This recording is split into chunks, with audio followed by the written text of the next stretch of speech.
Rosello, vittoria abbastanza larga nel risultato. Aveva avuto la sensazione nella prima mezz'ora comunque fosse un po' più tosta, visto che non riuscivate a bucare la rete del Fulgatore?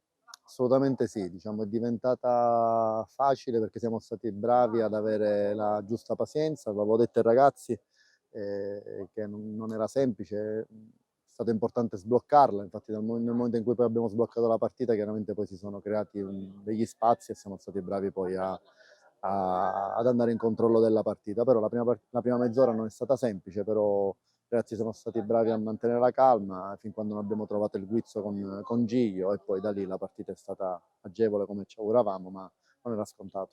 Si parla sempre tanto dell'attacco del Bagheria, anche oggi 6 gol, però forse si parla troppo poco del fatto che questa squadra subisce veramente pochissimo. Sì, sì, stiamo facendo bene anche in fase difensiva. Mi piace sottolineare che diciamo, in 10 partite di campionato abbiamo preso gol in solo 2 partite, 5 gol subiti li abbiamo subiti in due partite, ma questo è frutto del lavoro di tutti i ragazzi perché la fase di non possesso chiaramente la facciamo non solamente con i difensori ma con tutti gli 11 interpreti che sono in quel momento in campo, tutti si sacrificano e poi chiaramente il risultato è questo. Una squadra che poi non subisce gol è chiaro che può superare anche quel momento in cui non riesci a sbloccarla. Ora domani ci si mette in poltrona in attesa dei risultati delle altre e poi si pensa allo Sport Palermo che sarà un'altra battaglia. Sì, sì, sì, altra partita bella tosta fuori casa.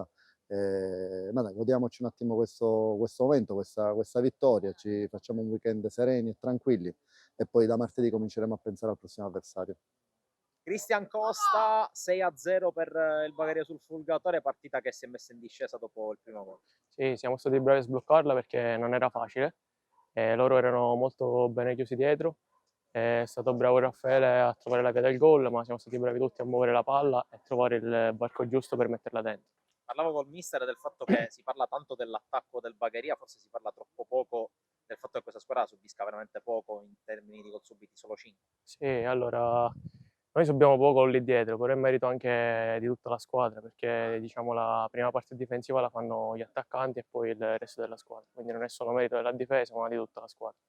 Tu tra l'altro oggi hai fatto, ma non soltanto oggi, più ruoli, sei partito centrale, ti sei messo terzino, insomma ti metti a disposizione. Sì, sì, quello che chiede il mister giustamente io faccio e cerco di fare del mio meglio in ogni ruolo che mi chiede di fare.